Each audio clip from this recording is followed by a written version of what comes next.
자, 안녕하세요. 차영란팀입니다. 오늘 제가 가져온 차 바로 벤츠 CLA 250 포매틱 모델입니다. 벤츠의 이제 컴팩트 스포츠 세단인데, 제가 일단 이 BMW나 아우디의 어떤 컴팩트 세단이나 해치백 같은 경우에는 꽤 많이 경험을 해봤어요. 와인딩에서도 많이 돌아보고. 근데 이 벤츠에서 만든 이런 컴팩트 세단은 오늘 처음 경험하는 거기 때문에 약간 기대가 좀 많이 됩니다. 그래서 오늘 시승기에서 좀 체크할 부분은 메르세데스 벤츠에서 만든 이 CLA라는 차는 어떤 고유의 그런 운동 특성을 가지고 있는지 좀 중점적으로 체크해 볼 건데, 사실 BMW나 아우디 같은 경우에는 제가 영상에서도 많이 말씀을 드렸지만 브랜드마다 추구하는 그 고유의 운동 특성이 있어요. 이제 BMW 같은 경우에는 후륜구동을 기반으로, 앞쪽은 굉장히 경쾌하고 날카로운 조향성을 기반으로 가벼운 거동을 보여주고, 아우디 같은 경우에는 세그먼트 대비해 가지고 굉장히 오버스펙의 타이어를 넣어놓고 거기에다 꽈트로 시스템을 걸어놔서 코너를 굉장히 안정적인 트랙션을 가지고 돌아 나간단 말이에요. 그래서 이 CLA는 그럼 어떤 고유의 운동 특성을 가지고 있냐, 이거에 대해서 굉장히 궁금해지죠. 그리고 사실 CLA라는 차가 200마력대를 보여주는 소형차인데 한 가격이 한 5,600만원 정도 한단 말이죠. 그래서 뭐 사실 이 차가 저는 뭐 이게 대중적으로 쉽게 접근할 수 있는 차라고 생각하지는 않아요. 그래서 그럴수록 더더욱 이 차만이 줄 수 있는 어떤 가치를 소비자들한테 전달해 줘야 된다고 개인적으로 생각해요. 그래서 어떤 매력이나 가치를 가지고 있는가 좀 테스트 해보려고 지금 중미산 와인딩 로드로 가고 있으니까 좀 이따 뵙도록 할게요. 자, 지금 중미산 와인딩 로드로 왔고, 일단 제가 이 카메라를 켜기 전에 약간 좀 돌아봤어요. 예열도 조금 할 겸. 일단은 뭐 이 차의 운동 성능 뭐 이런 거를 떠나가지고 요즘 이런 컴팩트 세단이나 해치백을 가지고 구비진 와인딩 로드를 도는 게 너무 재밌더라고요. 지금도 보시면 이 움직임 자체가 상당히 날렵하고 경쾌해가지고, 보통 이런 작은 차들은 차체 강성이 기본적으로 좀 잘 나올 수밖에 없거든요. 그래서 이렇게 돌 때 전륜, 후륜 뭐 이런 걸 떠나서 그냥 이 경쾌한 코너링의 느낌이 상당히 마음에 들고, 여러분들이 이런 작은 차들을 산다고 하면은 이런 와인딩 로드에서 좀 이렇게 재밌게 타봐야 되는 거 아닌가 라는 좀 생각이 듭니다. 근데 재밌게 타려면 차가 좋아야겠죠. 그래서 뭐 이 차의 운동 성능에 대해서 좀 본격적으로 말씀을 드리면, 이 차는 신기하게 이제 전륜구동 사륜임에도 불구하고 지금도 보시면은 약간 이게 뒤가 살랑살랑 털리는 그런 느낌을 좀 보여주고 있어요.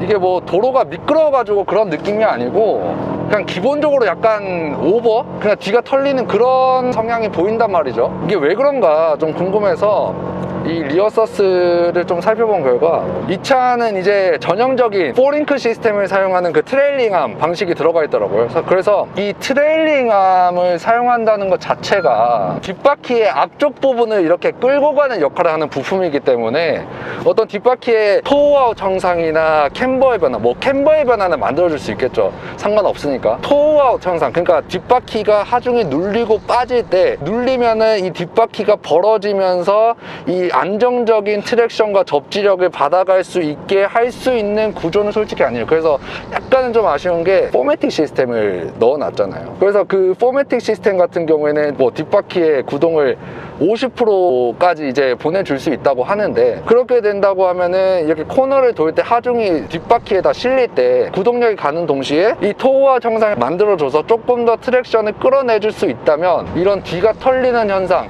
이런 게 심하게 나올 그런 움직임은 아닌데, 그런 게 좀 아쉽긴 해요. 근데 제가 이렇게 계속 몰아붙이니까 약간 저도 좀 헷갈리는 게 뭐냐면, 차가 일단 굉장히 컴팩트한 세단이잖아요. 근데 이 뒤가 털리는 느낌이 제가 저번에 리뷰한 그 중형차 아테온에서 뒤가 털리는 느낌이랑 상당히 달라요.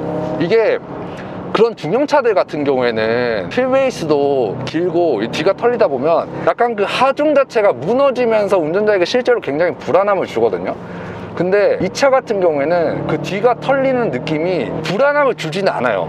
근데 오히려 이 DSC가 있기 때문에 그 뒤가 약간 좀 내가 원하지 않는 방향으로 털려서 약간 좀 그런 느낌은 있는데, 오히려 DSC를 끄면은 굉장히 깔끔하게 털리면서 내가 좀 쉽게 컨트롤할 수 있는 그런 느낌이 든단 말이에요. 그 팩트는 사실 이 뒷바퀴의 강성 부족이나 타이어 그립의 부족으로 인해서 뒤가 털리는 건 맞긴 한데, 과연 이게 진짜 운전자에게 불안함을 주냐에 대해서는 솔직히 좀 헷갈리는 건 사실이에요. 그래서 지난번에 리뷰한 3 시리즈나 A4 같은 차들하고 뭐 이 차의 운동 특성을 좀 비교해 보자면, 이 차는 프론트의 느낌은 A4랑 비슷해요. 근데 이 리어의 느낌은 3 시리즈랑 좀 비슷하거든요. 프론트의 움직임 자체는 3 시리즈처럼 막 이렇게 경쾌하고 날카롭지는 않아요. 솔직히 전륜구동이고 앞쪽에 무게배분이 좀 있다 보니까. 대신에 이 차는 이렇게 돌 때 이게 내륜바퀴에다가 브레이크를 걸어주는 그 토크 벡터링 시스템이죠. 토크 벡터링 시스템이 있고, 앞쪽의 강성도 굉장히 강력하기 때문에 이 앞쪽에서 느껴지는 어떤 언더의 느낌, 이런 게 전혀 없어요. 그래서 이런 느낌은 굉장히 좋고, 근데 이 리어의 움직임은 제가 뭐 아까 3 시리즈랑 비슷하다고 하긴 했는데 약간은 좀 억지스럽다고 느껴질 수 있는 게, 3 시리즈 같은 경우 이제 후륜구동 기반이잖아요. 그래서 이렇게 돌 때 오버로 이제 뒤가 털리 가려면 운전자가 인위적으로 코너를 돌 때 스로틀을 밟아줘야 돼요. 근데 사실 340i 정도가 아니면은, 사실 320i 정도면 뒷바퀴로 가는 출력도 좀 부족하고 LSD도 없어가지고 정말 웬만하면은 DSC를 끄고 미친듯이 날리지 않는 이상 뒤가 잘 안 돌아가요. 오히려 안정적인 느낌이 든단 말이에요. 그래서 이 차 같은 경우에는 내가 그런 걸 의도하지 않아도 조금만 밟아버리면은 뒤가 털리는 그런 느낌을 주다 보니까, 약간 3 시리즈에서 뒤가 털리는 느낌이랑은 약간 좀 다르긴 하죠. 근데 제가 아까도 말씀드렸지만 그 뒤가 털리는 느낌이 운전자에게 어떤 불안함을 준다기보다 내가 컨트롤해서 조금 더 재밌게 몰아갈 수 있다라는 그런 느낌을 주기 때문에, 어떻게 보면은 구비진 와인딩 로드에서 재밌게 탈 수 있는 차가 아닌가 라는 생각이 조금씩 듭니다. 전체적으로 이 차의 어떤 운동 특성을 좀 평가해 보자면, 아우디하고 BMW의 특성을 한 반반씩 닮아가지고, 아우디처럼 엄청난 트랙션을 가는 것도 아니고 BMW처럼 날카로운 조향성이 있는 것도 아닌데, 이 리어가 흐르면서 느껴지는 그런 재미가 좀 와인딩에서 좀 잘 느낄 수 있다 라고 좀 말씀을 드리고 싶어요. 자, 그래서 여기까지 일단 와인딩 리뷰는 마치도록 하겠고, 일단 공도로 가서 이것저것 좀 알아보도록 하겠습니다.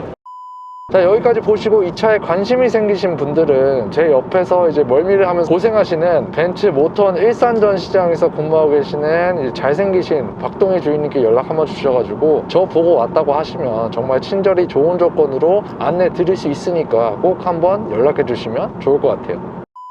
자, 그리고 제가 다음으로 이제 궁금했던 게 이 파워트레인의 느낌이거든요. 이게 컴팩트 세단이고 날카로운 운동 성능을 보여준다고 해도 파워트레인의 느낌, 특히 미션의 그런 빠릿빠릿하고 똑똑한 로직을 받쳐주지 않으면은 정말 차가 별로가 되는데, 이 차 같은 경우에는 지금 M260이라는 2.0 4기통 터보 엔진에다가 7단 듀얼 클러치가 결합이 되어 있어요. 그래서 가장 중요한 이 미션 느낌에 대해서 좀 말씀을 드리자면, 일단 기본적으로 7단 듀얼 클러치 미션이기 때문에 이 업시프트 되는 속도, 이 다운시프트 되는 속도, 이 속도 자체가 굉장히 빠릿빠릿해요. 이런 점들이 운전자에게 굉장히 만족감을 주는 건 사실이에요. 그리고 고속도로에서 크루징 하고 있다가 초월 가속을 하려고 할 때 엑셀을 이렇게 딱 밟잖아요. 그러면은 이게 가장 중요한 게, 초월 가속을 할 때 스로틀을 급하게 밟을 때 단수를 2, 3단씩 빠르게 내려주면서 RPM을 4, 5천씩 올려주는 게 중요한데, 70km에 지금 1500rpm이 걸려있어요. 지금 단선 6단이고 여기서 딱 이렇게 가속을 치면은 바로 단수가 3단씩 내려가면서 이 RPM이 거의 4200, 4500rpm까지 팍 띄워주는 모습을 보여주면서 굉장히 빠른 반응성을 보여주고 있어요. 그래서 이런 부분들이 굉장히 만족스럽고, 차의 그 M260이라는 엔진은 보통 일반적으로 터보 차저가 뒤에 있고 앞이 이제 흡기란 말이에요. 근데 이 차는 180도 이렇게 뒤바뀌었어요. 이런 차들 같은 경우에는 흡기관이 약간은 좀 길어질 수 있어요. 그래서 반응성이 약간은 좀 떨어질 수 있는데, 이 차는 이렇게 밟아보면 기본적으로 어떤 뭐 터보렉이라든가 뭐 이런 게 사실 크게 느껴지지는 않아요. 차의 뭐 엔진 스펙을 보면은 압축비가 한 10.5대 1로 그 터보차 치고 굉장히 높은 압축비를 보여주거든요. 그래서 이런 압축비가 높은 차들은 터보 부스터 압을 크게 걸지 않아도 기본적인 그 고압축비 엔진으로 차를 가속시켜 주다 보니까 터보의 의존도를 많이 줄여줌으로써 어떤 터보렉이 일어난다, 이런 느낌이 없고, 그리고 아까 말씀드린 그 미션도 굉장히 빠릿빠릿하게 받쳐주다 보니까 거죠.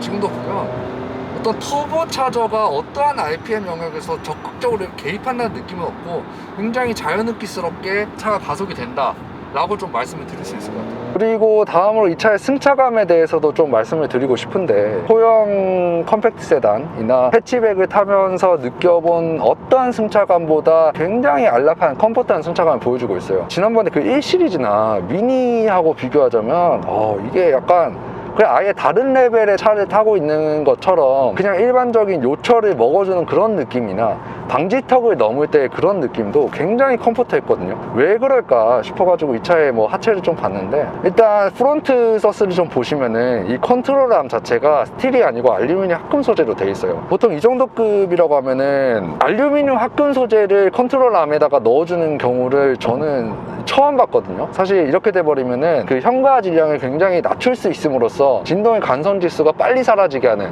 그런 효과를 준단 말이에요. 그래서 이런 부분은 굉장히 만족스럽고, 그리고 방지턱을 넘을 때도 이게 어떤 느낌이냐면 그 댐퍼가 굉장히 고급진 댐퍼가 들어가 있는 것 같아요. 이게 이 고급진 댐퍼의 느낌이라는 게 뭐냐면, 이 댐퍼가 방지턱을 특히 넘을 때 이게 범핑이 되고 리범핑이 되잖아요. 근데 그 범핑이 되고 리범핑이 되는 그 끝단의 느낌이 굉장히 부드럽게 그 충격을 받아주는 느낌이 있어요. 값싼 댐퍼가 들어간 차들 같은 경우에는 그 댐퍼의 끝단에서 일어나는 그 느낌이 약간 별로여서 그게 이제 충격을 그냥 다 놓아버리는 그런 느낌이 드는데, 이 차 같은 경우에는 엔트리급 컴팩트 세단임에도 불구하고 이 댐퍼의 느낌이 상당히 좋아서 방지턱을 넘을 때의 느낌이 세그먼트 대비해서 굉장히 좀 고급진 느낌이 실제로 많이 나요. 그래서 이 승차감만 보면은 절대 이 차가 컴팩트 세단에서 보일 수 있는 그런 승차감은 좀 아니라고 말씀을 드리고 싶어요. 자, 그래서 이 차를 좀 총평을 해보자면, 일단 가격대가 세그먼트 대비해서 비싼 건 맞아요. 솔직히 이 돈이면 뭐 D세그먼트 최강자 3 시리즈를 사고도 남는 돈인데, 어떤 차를 살 때 그렇게 접근해버리면 이 선택지가 굉장히 한정적이게 되죠. 제가 이 차에 처음 탔을 때 이 실내에서 보여주는 느낌과 외관에서 보여주는 이 디자인 등의 감성 점수를 꽤나 줄 수 있고, 운동성도 아까 말씀드린 그런 고동 특성이 이 벤츠가 추구하는 고동 특성은 아닌 것 같아요. 하지만 결국에는 소비자가 재밌게 탈 수 있는 그런 차는 맞기 때문에 이런 부분들 점수를 좀 준다면 이 차가 결코 나쁜 선택지는 아니라는 점 말씀드리고 싶습니다. 자, 이상으로 CLA 시승기를 마치도록 하겠고, 시청해주셔서